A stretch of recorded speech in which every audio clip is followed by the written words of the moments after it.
Hi hello എല്ലാവർക്കും സുഖമാണെന്ന് വിശ്വസിക്കുന്നു. ഇന്നൊരു പുതിയ റെസിപ്പി ആയിട്ടാണ് ഞാൻ വന്നിട്ടുള്ളത്. ഇത് പക്ഷേ എൻ്റെ സ്വന്തം ഞാൻ അവകാശപ്പെടുന്നില്ല. വീട്ടിൽ നമുക്ക് ഹെൽപ്പിന് വരുന്ന കാത്യ ചേച്ചി പറഞ്ഞു തന്നത് ഞാൻ അവരോട് ചോദിച്ച് മനസ്സിലാക്കിയിട്ട് ചെയ്യുന്നതാണ്. ഉരുളക്കിഴങ്ങ് വെച്ചിട്ടുള്ളതാണിത്. വളരെ ഈസിയാണ്. പെട്ടെന്ന് ഗസ്റ്റൊക്കെ വരുമ്പോൾ പൊതുവേ ഉരുളക്കിഴങ്ങ് വീട്ടിലുണ്ടാവില്ല. പെട്ടെന്ന് പറയാതൊക്കെ ആൾക്കാരൊക്കെ വരികയാണെങ്കിൽ ലഞ്ചിന് കൊടുക്കാൻ പറ്റിയ ഒരു ഡിഷാണ്. വാ നമുക്ക് കാണാം. ഇതാണ് നമ്മളെ കാത്യാനേച്ചിൻ്റെ ഒരു റെസിപ്പിയാണ് നമ്മളിന്ന് പരിചയപ്പെടുത്തുന്നത്. കാത്യാനേച്ചി എനിക്ക് ആക്കി തന്നത് ഞാൻ എന്താണെന്നെല്ലാം ചോദിച്ച് മനസ്സിലാക്കിയിട്ട് അതുപോലെ ആക്കാനാണ് നോക്കുന്നത്. കാത്യാനേച്ചിക്കൊന്നും പറയണ്ട. ഉരുളക്കിഴങ്ങ് എടുത്തിട്ട് ഒരു 3-4 വിസിലടിപ്പിക്കുക. അതായത് നന്നായിട്ടൊന്ന് വേവണം, അതാണ് ലക്ഷ്യം. ഉപ്പിടാം, മഞ്ഞളും ഇട്ടിട്ട് വേവിക്കാം. എന്നിട്ട് അതിൻ്റെ തോല് കളഞ്ഞ് നമുക്കിതൊന്ന് കൈകൊണ്ട് ഉടച്ചെടുക്കണം. എന്നിട്ട് നമ്മൾ തൈരും പച്ചമുളകും ഉപ്പും ചേർത്തിട്ട് ഒന്ന് മിക്സിയിൽ അടിച്ചിട്ട് ഉടച്ചെടുത്ത ഉരുളക്കിഴങ്ങിൻ്റെ അകത്ത് ചേർത്തിട്ട് നന്നായി മിക്സാക്കി എടുക്കുക.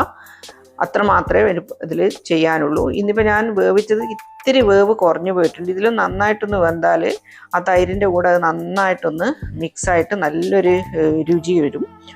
ഇത് നന്നായിട്ടൊന്ന് മിക്സാക്കുക. അതിന് ശേഷം കടുവും കറിവേപ്പിലയും മുളകും വറുത്തിടുക. അത്ര മാത്രമേ ഉള്ളൂ. നല്ല ടേസ്റ്റി ആയിട്ടുള്ള നമുക്ക് പെട്ടെന്ന് ഇൻസ്റ്റൻ്റ് ആയിട്ട് ഉണ്ടാക്കാൻ പറ്റിയിട്ടുള്ളൊരു കറിയാണ്.